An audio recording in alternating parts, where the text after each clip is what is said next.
Assalamualaikum warahmatullahi wabarakatuh. Waalaikumsalam.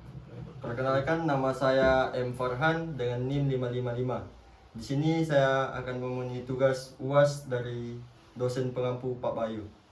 Ya, mungkin bisa perkenalan. Oh iya, perkenalkan nama saya Fatur Harkati. Saya dari kelas E, prodi hukum. Ya, kurang lebih seperti itu, Mas. Ya, saya mau bertanya, apa sih itu negara menurut Anda, Kakak? Apa itu negara? Nah, kalau kita melihat bahwasanya dalam bukunya Miriam Budiarjo, seorang pengamat politik Indonesia, beliau menulis di dalam buku ilmu politik bahwasanya negara adalah sebuah organisasi besar yang berada dalam suatu wilayah. Nah, dan dia memiliki kekuasaan. Dengan kekuasaannya itu dia dapat memaksakan kekuasaannya kepada siapa saja yang ada di dalamnya.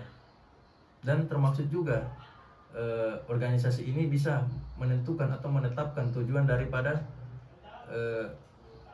wilayah yang ada dalam tempat tersebut. Ya, mengenai unsur-unsur negara itu apa saja sih?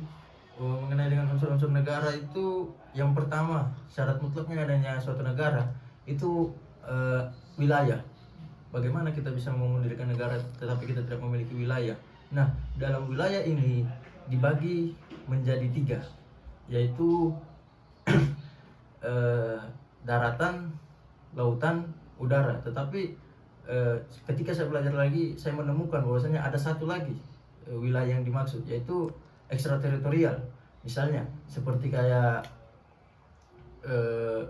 kapal selam milik Indonesia yang dititipkan di dalam Malaysia, atau bisa saja pesawat Garuda yang bepergian dari negara Indonesia ke negara Thailand misalnya, Singapura, Malaysia. Dan yang kedua yaitu adanya suatu rakyat. Bagaimana jikalau kita memiliki suatu wilayah tetapi kita tidak memiliki orang untuk yang dipimpin atau diperintah? Nah, maka ini menjadi syarat mutlak adanya suatu negara. Yang ketiga yaitu pemerintahan yang berdaulat. Apa yang dimaksud dengan pemerintahan berdaulat? Yaitu pemerintahan yang paling tertinggi. Bahwasanya negara itu tadi organisasi, dia diatur di dalam suatu konstitusi.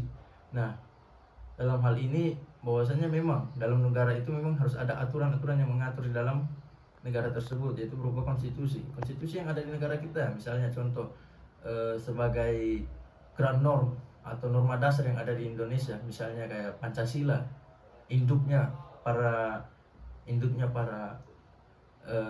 dalam merumuskan suatu hukum yang ada di Indonesia ini. Bahwasanya ketika orang-orang merumuskan suatu hukum pasti tidak boleh bertentangan dengan Pancasila. Nah, dari ketiga aspek tadi, tetapi ada satu lagi saya menemukan di dalam buku ilmu negara karya Pak Isro, bahwasanya Oppenheim menambahkan ada satu lagi yang terlewatkan, yaitu pengakuan dari negara lain.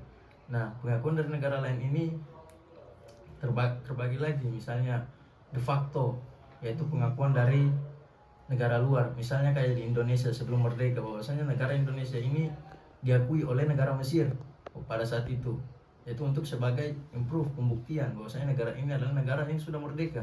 Dan yang kedua yaitu de jure, yaitu pengakuan dari rakyat yang ada dalam negara tersebut.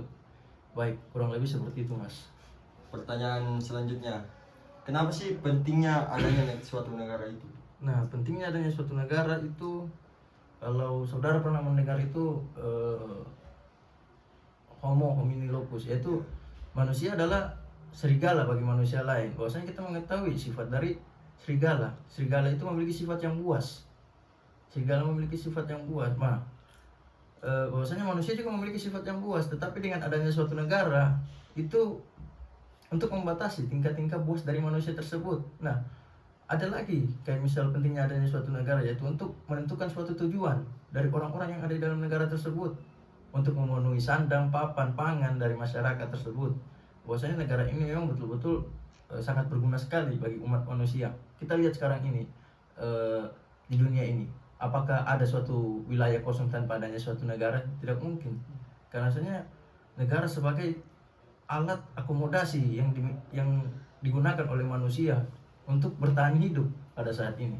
Terlepas dari sistemnya yang buruk atau bagaimana, tetap saja bisa dikatakan bahwasanya negara itu adalah penting bagi umat manusia. Kurang lebih seperti itu, Mas. Ya, mungkin cukup sekian wawancara saya dari untuk saudara Fatur. Ya. Wabillahi taufiq wal hidayah. Wassalamualaikum warahmatullahi wabarakatuh. Waalaikumsalam warahmatullahi wabarakatuh.